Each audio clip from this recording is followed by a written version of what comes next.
Microphone seems to work. Great. All right, good afternoon. Obviously not Jesper.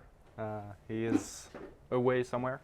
So Diana and I will conduct a bit, and I will start by talking a bit about the video production room that we are building right now. Then Ola is going to have as well some other things to say. Then Diana will take over as a better fit for Jesper. So first of all, we have new employees. So we have Mehdi and Artemis, and as well Katarina. And Lorenzo. That's not on my notes, I'm sorry. So and Lorenzo. And so I don't know if you guys want to tell quickly what you are doing. Hi, I'm Lorenzo.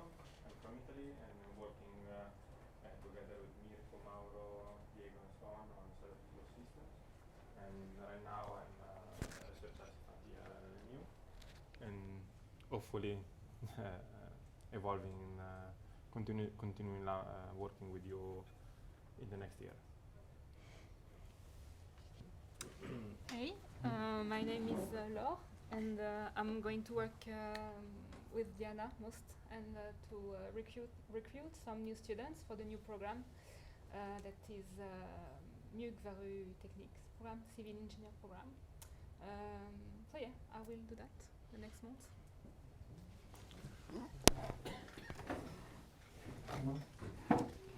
Hey, my name is Mehdi Salman Azari. My supervisor, main supervisor name is Francesco, and also I have two other co-supervisors, Mauro and Stefano from one of the university in Italy. Now, maybe I'm working with on a cyber-physical system, but we not define the specific subject. Nothing. Hi everyone, I'm Artemis and new PhD student. Actually, I work with Rafa, Marcelo, and Italo. Italo is working in other faculty, Faculty of Pedagogy. And actually, my focus is on visual learning analytics. So. And Katarina. Hi, I'm Katarina, and I work part-time at the institution with two projects, which the main is to provide courses for professionals on advanced level, and it's financed by KK and Vinnova, and I work together with Diana. And on the other half of my time, I work at the Department for External Relations. Great. That's all. Didn't forget anyone. Right. So I don't have all the information on the slides. Awesome. So I'm gonna go towards my own show here. To speak about the video studio that is in D1139, which is in this corridor all the way. If you hit a door, you're there. And it's currently used for two courses, video production 1 and 2. And it is equipped for them to learn how to do all of this. But I will also use that now with the help of Diana to help you creating video content for your courses, for your projects, for anything that you want. So I'm going to present some of the updates I made last summer for this, what is currently possible and what will be possible if, well, Jesper says yes and give me money. So currently we have D1136 that you can stream using Zoom and also with this system, but it's a bit more complex because we don't have the keypad, and it's so better using Zoom in D1136. In 67 and 73, it works-ish when it wants. We are lucky right now, things are working, so we can stream, but it is not reliable, so we are going to tear it down and create something new and much simpler with not 20 cables coming out of this desk. We just need to find the time with Johan to do it. So that means since the room is used a lot for lectures, we need to find a full day to book it. So that means probably going to be a weekend for us. So yeah, but early 2020, we're going to redo both rooms to make sure it's really as simple as pressing a key on this keypad. So that's the plan. Now the 1139 right now is not accessible really for much teaching because it's a small room. It's not really made for teaching. Like there is no windows, for example, stuff like this. So it's a bit claustrophobic. But it is made. So right now, I can help you if you want to create any content, because unless you have the password for the computer and you use all the software, you know how to use them, then it's a bit difficult. There is no automatic system. So if you want to record or stream with a green screen, we have that. Or we can use a whiteboard as well. I set up a podcast table, so if you want to do some interviews or record like high quality sound for some of your interviews for research project or anything, that can be also there. And we also have a soundproof room, so very good room for recording your voice if you just want to record tutorial or lectures and you don't need to actually teach at the same time. So there is that currently. So you can either have this screen, you can write on the whiteboards. I'm going to try eventually to find a solution for a bed, not for you to turn you around and show your back, but you can also put a green screen if you want to actually project your slides later on. That's also a possibility. And the podcast table can just be there as well. So you don't have to film yourself when you do the podcast, but if you have a couple of people you want to interview, it's always good to not just have like an old phone to record and have some good quality sound. In 2020, hopefully, I talked a bit with Jesper. He said, yes, we're going to improve this. So now it's recorded, so I can always go back to this. But we're going to add the keypads, those kind of things, for the room to make sure that everyone actually can book the room and with a couple of buttons actually start a recording, be able to do not quick edit, but switching between cameras or screen or slides. We're going to add up different sections. So one, for example, standing desk, another with kind of a round table, another with like kind of a small booth with 2 sofas or like 2 seats for kind of a more professional looking interview for any project you want to advertise. Matthias is not here, but he actually did that a couple of months ago. We filmed for one of his application projects, and the video was apparently very well received for getting the fundings, and he got funded for a couple of years thanks to, not just thanks to that, but it does help a lot to have a small video well made and professionally looking to appeal to founders. So that's what.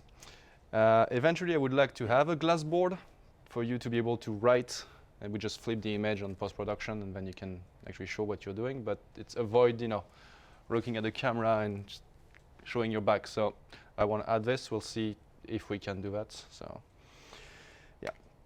So if you have project presentation or teaching, that's possible to use it. Teaching like you can do in this room, having a full class and streaming at the same time, it's not recommended because I remove most of the chair and the table. So unless you want everyone to stand for 2 hours, nah. But to record, it's pretty good. Then we have different projects with Diana in terms of communication, and I guess Laure will be part of this as well. To do some short interview for staff or for to get research interest, because we had the feedback of like, we don't know what everyone else is doing. I would like to know, what my neighbors, so since people don't go and knock and say, hi, what are you doing? We're gonna make videos out of it. So, and other things. Another idea could be to present on video what a course or a program quickly can be about. People are a bit more receptive to that than just a big chunk of text. So that could be something. Now, again, I'm not in your head, so if you have any things that you would like to see included in there, we can discuss. If you have a specific need for your course or your project, or you want a very specific setup, we can arrange, but please let me know as soon as possible so I can plan ahead. Yeah. Okay, I have asked this before. This is all nice. Yeah. These rooms, but what about the 2272? It's also on the plan. When I'm going to renovate this room, I'm going to do the exact same thing in 2272. Okay, any rough? Early 2020. Oh, okay, that early. If I get the money, I'm buying stuff, I'm doing it. Awesome. If I don't get the money, I'm sorry. Cool. I mean, it's just like because we have an Empire Master program. Yeah. Which is I know. hybrid. And even though I don't do much anymore in this, I still go to this room very much often to fix things. So the plan is to have this same setup up there, plug, play, press a button, start streaming. Excellent. So, yeah. So anyway, if you think of anything you want in the next coming months, like, oh, that'd be cool if I could explain my things this way, or if I could teach this way, send me an email, or just come and talk to me, and we can see what we can do. Awesome. Well, I'm gonna let Ola continue then.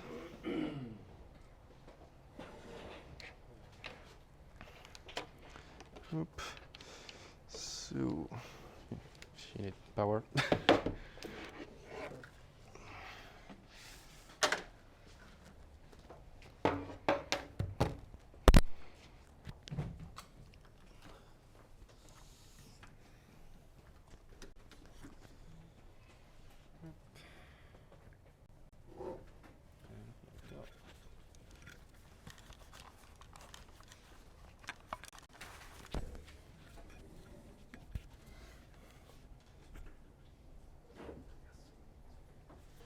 That's not what you're supposed to see, so bear with me.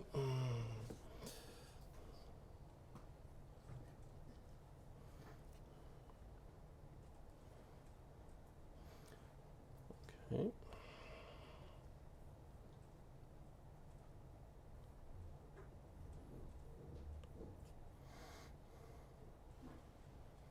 Right. So this is what I'm going to talk about, the quality in our courses and our programs. And the reason why I talk about this is that, well, there are actually several reasons. First, we had some reaction from our program students. And I'll talk about a little bit more in detail. Secondly, we have just updated all our programs. Now I'm talking about computer science now. I'm not really sure about media technology, but for computer science that is true. So all our programs are new now, starting next autumn, revised more or less. And the third reason is that we'll have this review next year in this Treklöver, where we are reviewing our department for quality. Anders, are you here? No, he's not here. He's responsible for it somehow, but yeah, we'll have that. So there are many reasons why we should actually look at the quality of our education. If we go back to the students' reaction, we have had reactions on separate courses for years, but now it seems to have grown because now the students have actually organized them. We have had this student organization Väder for many years, but they have mainly been doing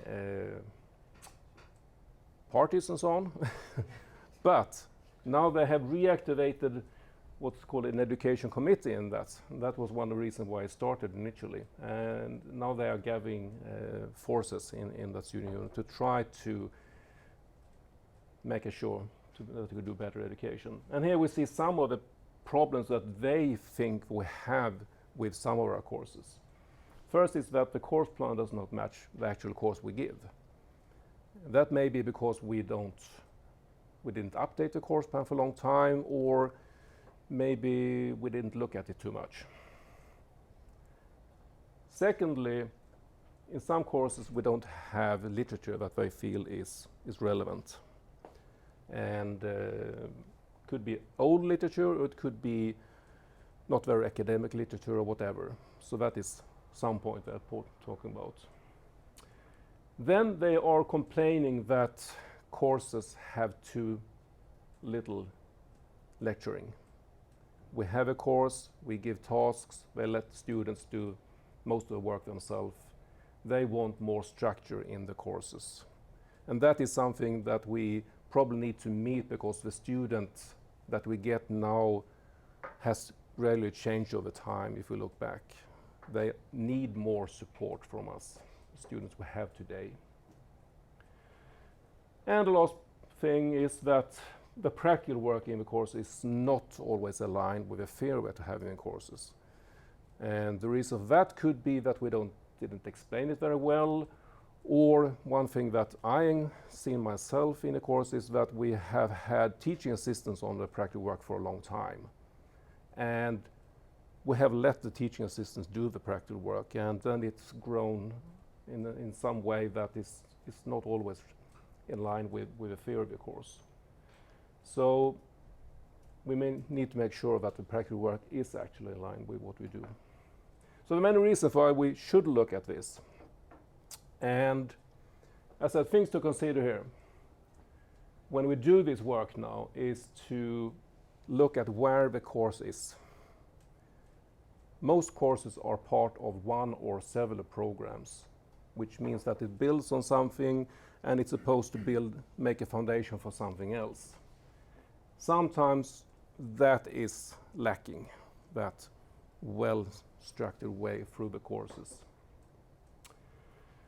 We should look at the literature and how we actually give the courses. And we should look at the type of course we have, if it's distance, online, or hybrid. We'll come back to that. Some courses may not be very well suited for all these forms. So then we have to think about maybe we shouldn't give a course as a distance course if it doesn't work. Or if a current course doesn't work, can we change the course so it actually works as a distance course? We have to make sure that it matches the type of delivery we have. And then it's the balance between theory and practice. We are an academic institution. We should give academic courses. Should be some level of it and increasing hopefully over time. But at the same time, the students that we educate should go to the IT industry. They need to be possible to work there. So we need to have practical parts. Can be a little bit different from different programs, but I think all the programs need to have both of these.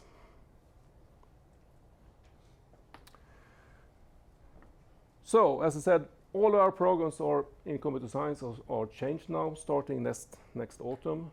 So we have time now to go through the course and make sure that they actually fit. Some courses have moved in the program, some have been dropped, there are some new courses. Not all of you may be aware that a course that you had previously may not actually be a program course anymore. So we'll have to go through the study programs at some time for everyone, and we'll come back about that. But whoever is responsible for the course should look into this now. Where is your course now in the different programs? What does it build on? The prerequisites that you have in the course plan, is that actually working anymore? Or has the course moved or some other course moved, so you have to change it?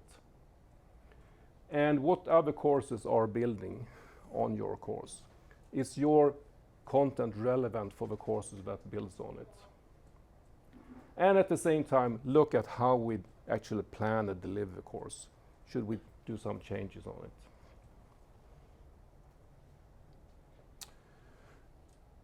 So these are mainly the things then that the student complain about.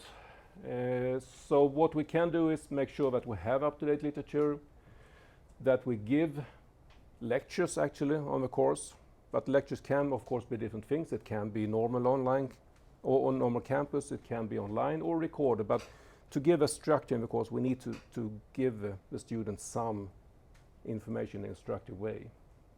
And then having practical work that fits into that.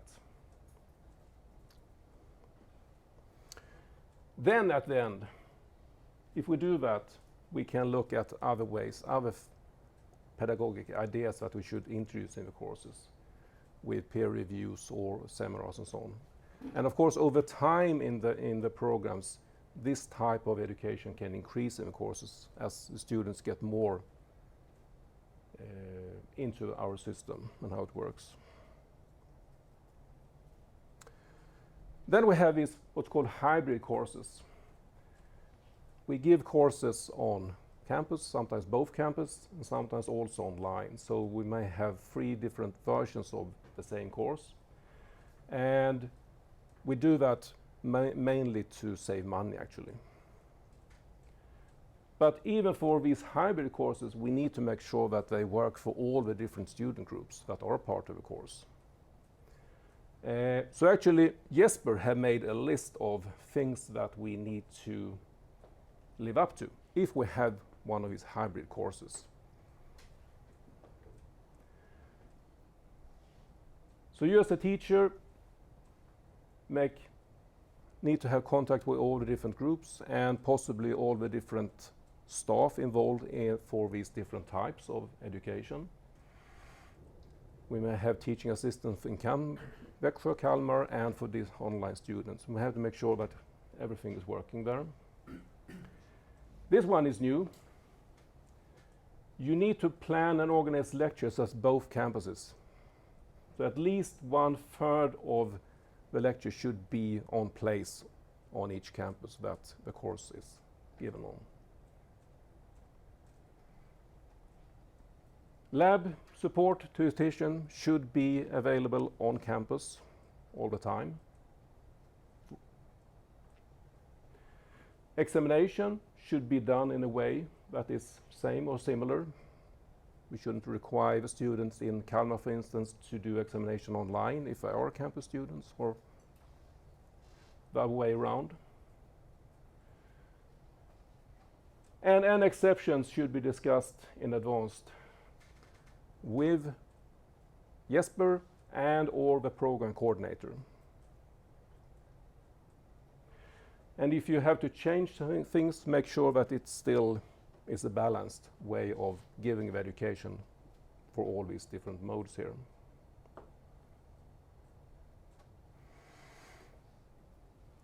At the faculty, there is also quality assurance in work.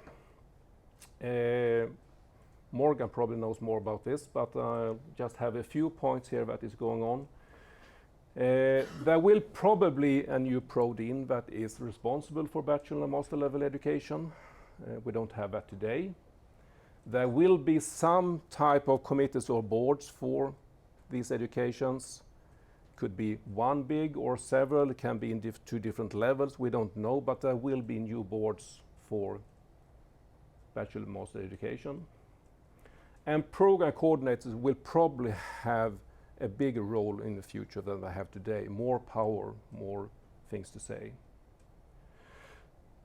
Exactly what will happen will be after Christmas, I think, or what is it? Jag tänkte bara att du kan ju omvandla till... Nej, du får gärna säga det. Men jag sitter med i gruppen. Vi har uppdrag att till början av december formulera hur den ska se ut. Så om det är någon som har synpunkter på det får de gärna höra av sig till mig så snart som möjligt. Men senast mitten av november för att det då ska kunna komma in. Okay, yeah. So Morgan said that he is part of a working group now to actually decide how it will be. So if you have any ideas on how you would like to have it, contact Morgan about it within a couple of weeks.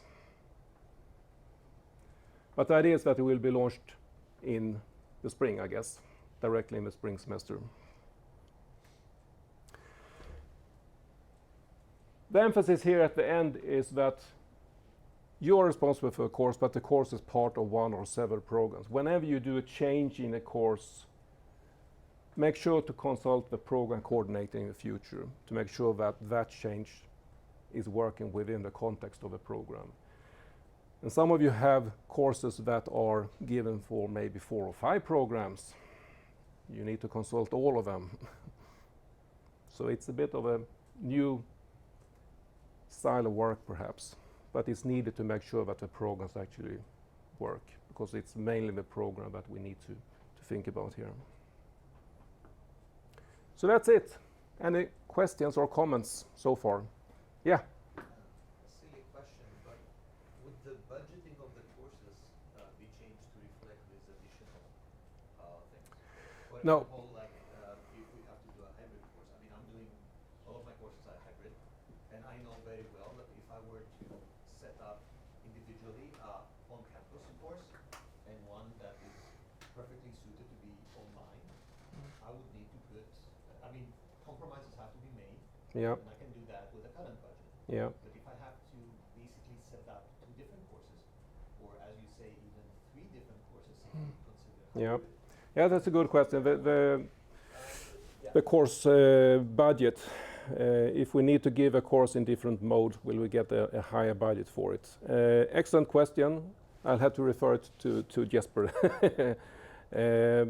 But I think it's a good point. I mean, it will cost if we do travel more, and maybe, but it depends on how we do it. If we say that we need to give at least a third of lectures in Kalmar if we do a course, that course can then be streamed to Växjö and to the distance. So it may be the same number of lectures, you just have to be on both campuses now and then. But it's not only the... No, it could be other things as well. So yeah, it could increase the budget. Yeah. That you're taking, it's Yeah. the preparation and just administration of the course to begin with, like just keeping up with the students. Yeah, yeah, I agree. So, I mean, just a general comment, as you said, we are saving money, quote unquote, with this, but there is still a cost Yeah, in yeah, running it. yeah. No, good point. So let's forward that to Jesper. Yeah. Anything else? Yeah, Morgan? Can you give any examples of which courses, which literature? Because it's always easy to say, oh, the books are old, and then we have to go through every course. And so the students, I mean. Yeah, the students pointed at some courses, yes. But I don't want to say it right now. But those Yeah. the people that manage those courses will be told about this. Yeah, we can do that. Yeah. As a follow-up to what Morgan said, I think that the course evaluations, the feedback that we get from the students, the questionnaires that they have to do at the end of the course, right now, these are anonymous, Yeah. optional, Yeah. which I don't have direct experience with what is happening in computer science. I can tell you from the media technology side, roughly nobody ever fills this in, Mm. so we don't actually have any data, so Yeah. to speak. Yeah. And of course, usually you have either the very good students giving comments, which are nice but useless because they just say, "Oh, this is amazing." Yeah. So, or you have the people who are upset with the course, and then they say, "Of course, everything is horrible." Yeah. which, Yeah. fair enough, but there's a Yeah, balance. you're perfectly right. Course evaluation should be a good tool in order to increase the quality in courses, and right now it's not, as you said, because we do get too little feedback, and as I said, it's the good students and the miscontent students. So with these two groups, yeah. But sometimes we do get quite a lot of feedback, and you can always go from the comments to get an idea, but it should be improved for sure. I agree. It would be nice, I mean, I know that this is not directly implementable, but it would be nice to have some steps towards making the evaluation more mandatory on the part of the students. Yeah. And I know that this is a thorny. Yeah, we can't do right that, now. unfortunately. But, I mean, if we have an instrument to talk about these things, then that would be good. Yeah. There is a work center at the university right now to look over the course evaluation, because as you know, there are some questions that are mandatory from the rector, and then there are some from the faculty, and then the teacher can add its own. And right now they're reviewing that, and the general idea so far from what I heard is that they will limit the number of mandatory things. So we will be more free to do what we think. And I think if we make more precise course evaluations, we will get a better reply rate. So as soon as we are done at the central level, we have already a group of people that will look, okay, how can we now use that in our context? Okay. Well, thank you. Diana.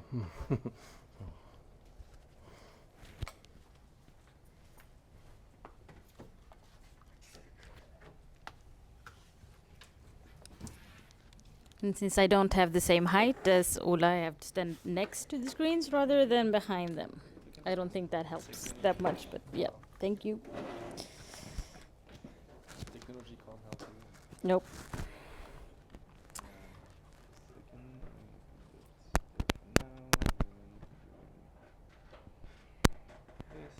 Yes. So That doesn't seem to want to start. well, I can start even if you don't see it. Christmas offsite will be in Västervik, and last time I was not here. And it seems like the information sent out was that was not enough rooms for everyone to have a room, but it's more about the economical perspective. So if people can share rooms, then we will save some costs, and that will make us or allow us for doing more fun things maybe for those money. And some of you have been really good and already signed up, but please do as soon as possible, even if you're not planning on attending, because I will hunt down everyone who hasn't replied, so I make sure that everyone got the information. And I need to come back quite soon to the hotel, so we don't end up paying for rooms that are not being used. At the moment, I pretty much reserved all the rooms that they have available, and I think if we're not going to use them, they will maybe offer them to other people, and we don't want to pay for rooms that no one is using. And there will be buses both from here and from Kalmar taking us to Västervik and back. Then we already went through the new staff. Then the funny thing with the salary revision, the central negotiations are not in place as usual, but we will still start the process. So from mid-November, beginning of December, Jesper will send out the usual thing he does with the slots, so you can book meetings with him for initial discussions. And the period is from January 2018 until September 2019.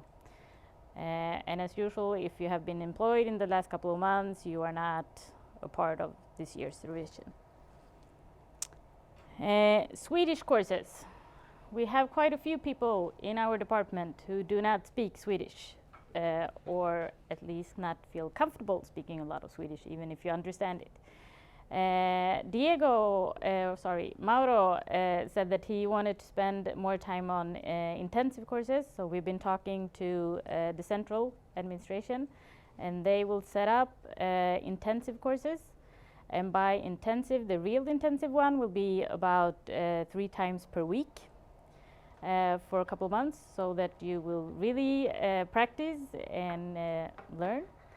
And I have a feeling that not everyone will be able to do that much and have the interest in doing that much. So there might be one that is a little bit lower. Everyone is not, it's not mandatory to go this or take these courses, but quite a few have said that the courses that are being offered now is not very intense and it takes too much time. So I will send out an email to all of you who do not speak Swedish, because I hope the Swedish speakings or the Swedes know how to speak Swedish well enough. So you can reply to me and let me know if you're interested, and if so, if you want to do the super intense one or least intense one. Because it might be 1 or 2 or even 3 different levels. One for people who've taken Swedish before but wants to do it really intensely, like Mauro. Or one that's a little bit less intense but still for people that already had. And then one for kind of beginners, but a bit more intense than the one that's being offered. So that's the thing about Swedish courses. Then how many of you go in and look at staff at .LNU or the medarbetare page frequently? Quite a few. Because there are a few things that might be of interest. If anyone is planning on organizing a conference, international conference, there are strategic funds that you can apply for that now. And the same thing for funds for doctoral mobility that is now. And I think it's just a reminder from Jesper that you should all go in and keep updated on the things that comes in there. Today Jonas asked me for thesis work. So I thought just a reminder that November 11th there will be the career day with about 40 companies coming here. So I think if your students are interested in collaborating with companies, or if you are interested, please go there, because if you contact the companies that are there and you or your students contact them and you were not there, it doesn't look that good when they spent a whole day being here to meet students and then you contact afterwards. And last year I think Ola was there, Mauro was there, you were there, Francesco, and Kalle I think made a round there as well. And the companies are super happy when teachers come and discuss as well, and also talk about other opportunities for collaborating, not just for thesis and internships, but also for collaboration within courses. Because they have sent the people that are in some way responsible for student collaborations. If you want to talk about research collaboration, that day might not be the best ones, because the ones that they've sent there that day is more for recruitment and student contacts. But it's always good to see and learn a little bit more about the companies that we have. And let's see. No, it's still not there. Then the next point on the agenda is Vision 2030, and Jesper is quite cryptical, so on the slide he put that in. I didn't make the slides, and I asked him, what am I supposed to say? And he said, well, there was a Café Linné this morning, so if anyone was there. Vice Chancellor gave information. Is there anyone here who went there? No. And there's been a little bit more information about Vision 2030. He did not tell me what that information has been. But I guess it's pretty much the same as last time. He showed us the vision and they were changing a little bit about the phrasing. I don't know if they actually landed in anything. But the next step for us is to do the activity plans for the department level. And now I really wish that the slides would work. But we started at the Padlet you started at the last meeting. A few people has been in and contributed since then. And Jesper wanted us to continue that work now, but also be a little bit more specific about action points related to the areas that has been put up there. Because during the next couple of weeks you still have the opportunity to add information there. And then for the next meeting it will be try to be a little bit more concrete, because the thought is that everything that is in these columns and objectives, that we pick out the ones that we want to focus on, because there's quite a few things and we will probably not be able to do it all at the same time. But what are the focus for next year and what will we start with, and to go from you had the next one.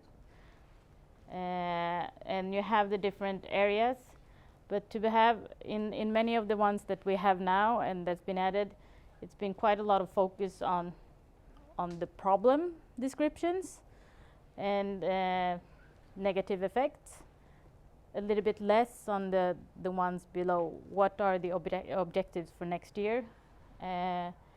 What type of improvement do we want to do?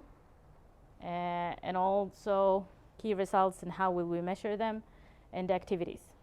Because in an activity plan it's pretty good if we just don't have what we need to change, but also what will we do in order to reach that. And the more input you can give, the better it is. So you can go into the link or to the page. Yes. So you have the things, you got the information, but to be a little bit more specific, do not remove anything, but it's possible to cut out if it's more questions in one. So that was basically either if you want to sit here or if you want to go somewhere else, because I'm not doing any round off or follow up. But for example, I think there was with the department meetings that has been discussed, to have it one in Växjö and one in Kalmar, that we're actually meeting as well. And then I heard somewhere with the communication or something like that or maybe not. Yeah, he said something at least with the communication. So what I heard after I came back from Berlin, after the last meeting, was also that you want more information from him between the meetings about what's going on at the department. And apparently instead of him just writing a newsletter to send out, he wants me to interview him to see what's going on at the department. So I guess that means less work for him, just replying to things, and me having to write it. But we will try to send out something in And between we can meetings. Make a video instead. Yeah. We'll make a video instead. So we'll see, but hopefully we will be a little bit better at the communication part, because now there is quite a lot of things that are still being discussed in the corridors, and depending on which corridor you're in, you have the information or you don't. And since we're pretty split up both here and between here and Kalmar, we need to reach out with all the information. But do you want to go through any of these to discuss them a little bit more together, or do you want to continue writing and adding? Could you go back to the slide that you had? You said that what we've done so far is what we should do instead. So in the things that, if you read the things that are already added, quite a few of the things that are added is more about the problem that we have at hand. But for the activity plan, we also need the objective, the key results, and the activities for changing or getting better. So should we add that as comments to the problems, or should we add new padlets, or what they call it? Very good questions. Yeah. But I think if you put it in the comments, at least it's in the same thread. Yeah. And then he gets to copy paste and make it all look nice. And I hope that's actually him. So for example, the things that you brought up with the quality and those type of things, there was pretty clear on what the problem is, what we need to do in order to meet them, how we can evaluate if we improved, and what type of activities. So I think that's more so, yeah. And just make sure you don't delete anything, just add. Jesper sent me a link about Q&A as well. Created a Q&A thing. I don't know if he told you about. No. No. So it's a new thing that Jesper sent by email, apparently, even not to Diana. So he also made one of those Padlets about Q&A. So like you post a question, he will be here to answer it. It's kind of a wall of questions instead of a reflection for everyone. So if you have a question for Jesper, it seems to be the goal. I don't know. He just sent me a link by email, wishing me a good weekend, and so that's that. So I guess it's about kind of like quick. You have a question. It's not answering, an email. He answers you right there directly, and so I think it's the plan for a quick answer rather than him receiving 100 emails every hour. He can use that to answer some questions. So I don't know if he's planning to give the link to people, or I can add it to the slides and sharing the slides, or I guess. Yeah. Yeah. So. But I also got that email, so I guess he sent it out to everyone. Okay. It just came now, so he's working on the plane, or what? It came 1:15. Yep. Exactly. So I guess everyone got it then. So it wasn't just me. So you have a Q&A, so a direct wall to ask Jesper about stuff. It seems to be a public thing though, so like. Yeah. So keep either if you want to do it now, or if you want to continue back in your offices or somewhere else, but continue working on this. It will probably, and then we will continue again in November, and then try to have a finalized activity plan by the Christmas meetup. I think that's what I had. Anyone else who have anything else that you want to? Didn't see anything. No questions online either. Well, or for, I think many of you knew, but we finally sent in the stuff to KK last week. So one project from Diego and Mauro with Scania and virtual manufacturing, a few new recruitments related to the complete knowledge environment for smarter systems, and the industry PhD school. We're now, it's just keeping our fingers crossed, and we're quite happy with the interest that we got from industry for the industry PhD. We applied for 10, positions, and if the companies don't change their minds, we already have 8 industry PhDs. So some of you might already have met 2 guys from Volvo, because they started with applied machine learning already in the spring, even if nothing is signed yet. So we have 2 students from Volvo, 1 from Scania, 1 from Sigma Technology, 1 from Yaskava, 1 from Combitech, 1 from Södra, and 1 from Sydved.